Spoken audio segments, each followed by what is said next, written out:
What's going on, everybody? We're in the month of November. It's the month before Christmas, and everyone's voting for their favorite political figures. I'm also running to be voted for. Voted to be featured on Game Informer magazine. So if you click the link in the description box below, mark it on your calendars for November 8th to go vote for me to be featured on Game Informer magazine. You get to vote each and every day. I think it's for a whole week. So yeah, and also too, if you haven't already, and this is your first time watching the videos on my channel, make sure you subscribe and turn on bell notifications. It helps this channel grow and makes me move through the algorithm. With that being said, we're gonna get started with this Metroid Dread review. Hop, hop, hop. Oh my God! Oh my, hop, hop, hop, hop, hop. For someone who has never played a 2D Metroid game, I went to this game fairly excited to try something new, and I was not disappointed. It took me a little bit to do this video due to the fact that I wanted to take my time playing this, and Nintendo being the way Nintendo is, people were having problems uploading videos on this, especially reviews and stuff. Now, how is this game? Should you pick it up? Is this game worth it? All these questions will be answered. To start off, let me start off by the story. I will briefly talk about that. The game takes place right after the last Metroid game, Fusion. And if you're like me, I've never played the Metroid other than the Prime series, which I've only played Metroid Prime 1 and 2. But don't worry, there's a recap of what happened and introduced several scenes of the events that happened throughout Fusion. Without spoiling anything, you end up going to the planet. This is Metroid Dread now. You're tasked to go to the planet ZDR to investigate evidence of the X-Parasite that still remains. With twists and turns in the story, especially towards the end, that is all I will give you. Now, what about the gameplay? You'll be happy to know it feels really good. Although my recommendation would probably play this with a Pro Controller in the docked mode. I mean, you could play a Pro Controller. You could play with a Pro Controller with it not being docked, but I find it very satisfying to play it docked on my Switch. Now the platforming was really good. There was twists and turns, puzzles, so on and so forth. These robots that come after you in these zones called Emmy zones, and the robots are called Emmys, all felt uniquely different. The bosses felt uniquely different. Everything was great, and it made you strategically think on how you're supposed to defeat these enemies. Now the Emmys, there are 6 of them. Like I said, all of them are uniquely different. You are tasked to go in order before you even destroy the enemies, because you can't just use regular bombs and your laser beam. You have to destroy the head control center, and then you're able to get this power beam to take on the enemy. But at the task of trying to hide and so on and so forth, it felt oddly satisfying to try not to get caught by these things, especially when you use your camouflage, or if you're hiding in areas where the enemy can't reach you. But if that enemy reaches you, your ass better run. That's all I'm going to say about that, because they are extremely fast, especially the third one, the blue one.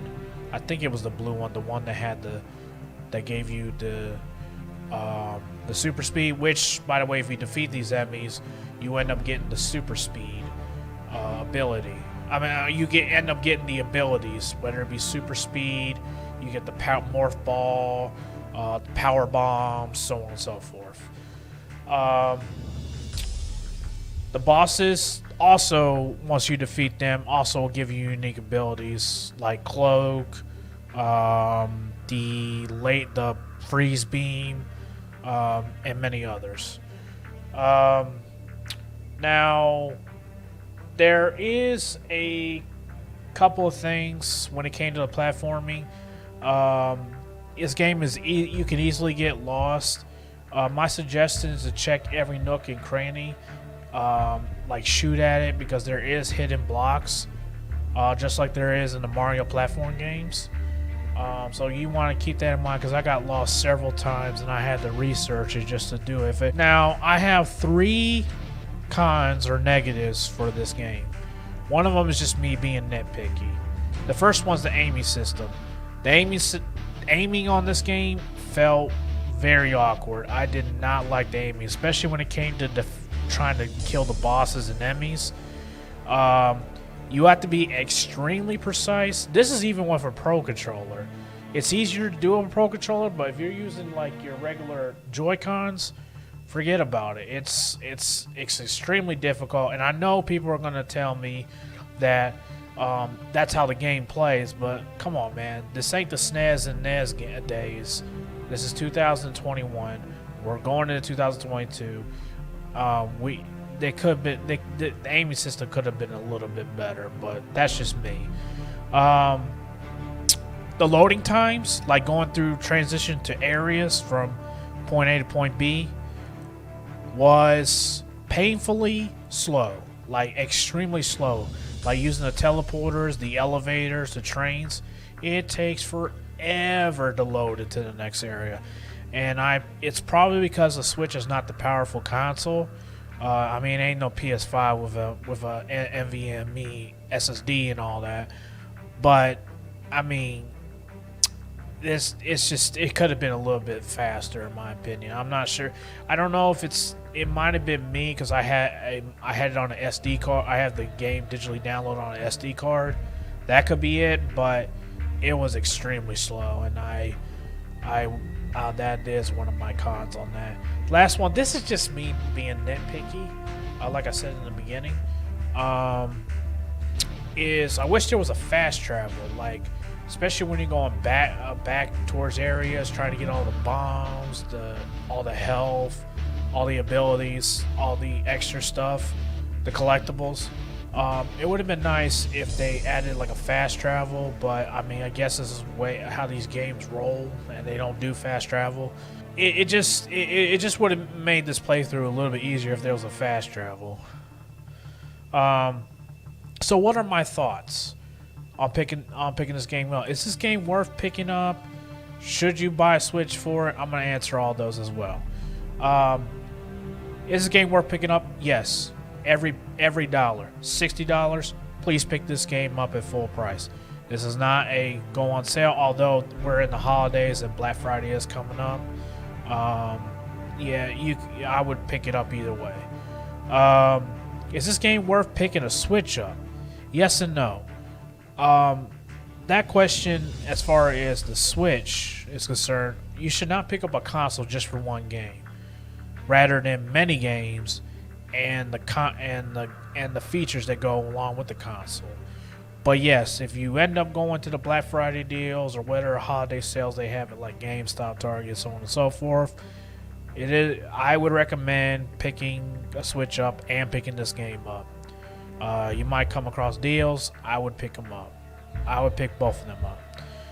Anyway, that's it for this review. I hope this review was very helpful to you. If you made it to the end of this video, please consider subscribing. It helps the channel grow and makes me move through the algorithm. And if you have not already, check out my other videos. I have other reviews for other previous games and retro games as well. Thank you guys for watching. I will see you guys next time. Take it easy.